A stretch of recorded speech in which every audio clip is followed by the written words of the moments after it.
पढ़ते हैं परमाणु संरचना। ठीक है, सबसे पहला हेडिंग है अणु। अणु में मॉलिक्यूल इंग्लिश में बोलते हैं।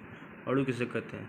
दो या दो से अधिक परमाणु आपस में मिलकर अणु बनाते हैं, यानी मॉलिक्यूल बनाते हैं।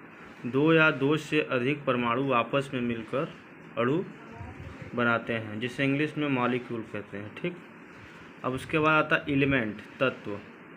तत्व का अणु, ठीक है, एलिमेंट।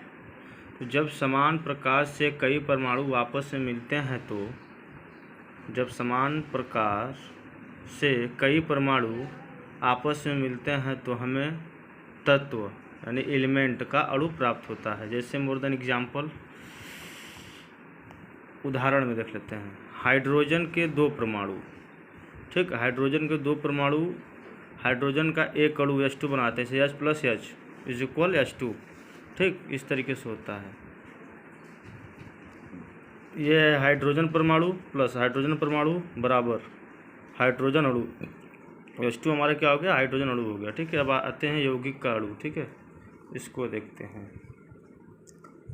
जब असमान प्रकार के परमाणु आपस में मिलते हैं तो हमें एक यौगिक का अणु प्राप्त होता है। ठीक, एग्जाम्पल देखते हैं। हाइड्रोजन एक परमाणु H तथा क्लोरीन का एक परमाणु Cl को मिलाकर हाइड्रोजन क्लोराइड HCl का एक अणु बनता है।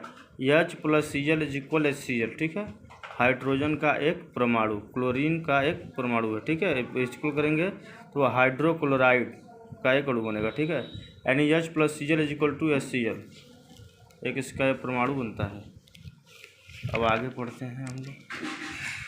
अब हमको आता है डाल्टन का नियम। ठीक है, डाल्टन का परमाणु सिद्धांत। जॉर्ज डाल्टन ने क्या बताया था? वैज्ञानिक जॉन डाल्टन ने 1818 ईस्वी में द्रव्य की संरचना तथा परमाणु संबंधित एक सुव्यवस्थित विचार अपने परिकल्पनाओं में प्रस्तुत किया था, जिन्होंने ये बताया था कि डाल्टन परमाणुवाद कहा जाता है। डाल्टन परमाणुवाद का सिद्धांत है जो हम इसे पढ़ेंगे, डाल्टन एटॉमिक थ्योरम, इसको पढ़ेंगे।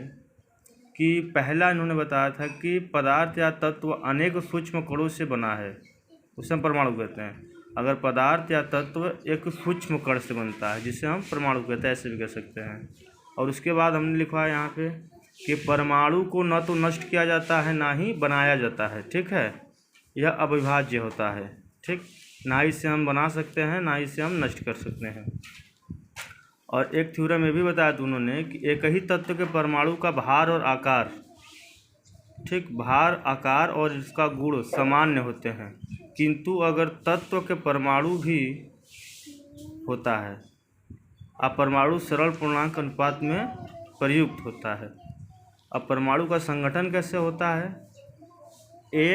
उसकी एक निश्चित संरचना होती है। ठीक है, उसमें कई प्रकार के अवयव पाए जाते हैं, जिसका मूल कण विद्यमान होता है, जिसके मुख्य रूप में मूल कण हैं।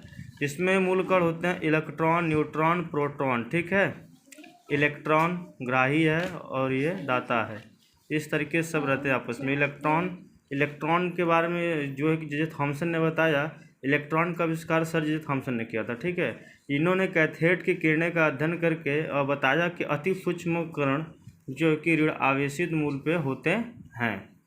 अभी इसको हम परमाणु संरचना का मॉडल देख लेते हैं थोड़ा सा इधर। परमाणु संरचना का मॉडल, ठीक है। न्यूट्रॉन की खोज सर्वप्रथम परमाणु के उनके स्थान को निर्धारित किया गया, जिसमें समस्या उत्पन्न मुख्य रूप से 3 वैज्ञानिकों ने अधिक परमाणु का मॉडल संरचना प्रस्तुत किया और बनाया। इन्होंने 3 वैज्ञानिकों ने मिलकर बनाया। कौन कौन थे हम उनको समझते हैं।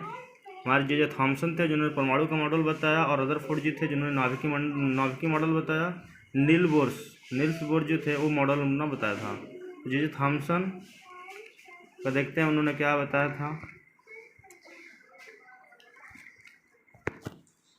अभी इसके आगे वीडियो इन लोग का जो है कि बोर्ड पे बताएंगे कि इन तीनों थ्योरम में क्या काम करता है। जैसे थॉमसन और रदरफोर्ड और नील्स बोर, इन तीनों लोग के नियम को हम बताएंगे डिटेल्स में, कैसे कैसे कहाँ कहाँ क्या काम करता है, कौन सी किरणें किस पर काम करती है। ठीक है, थैंक्स।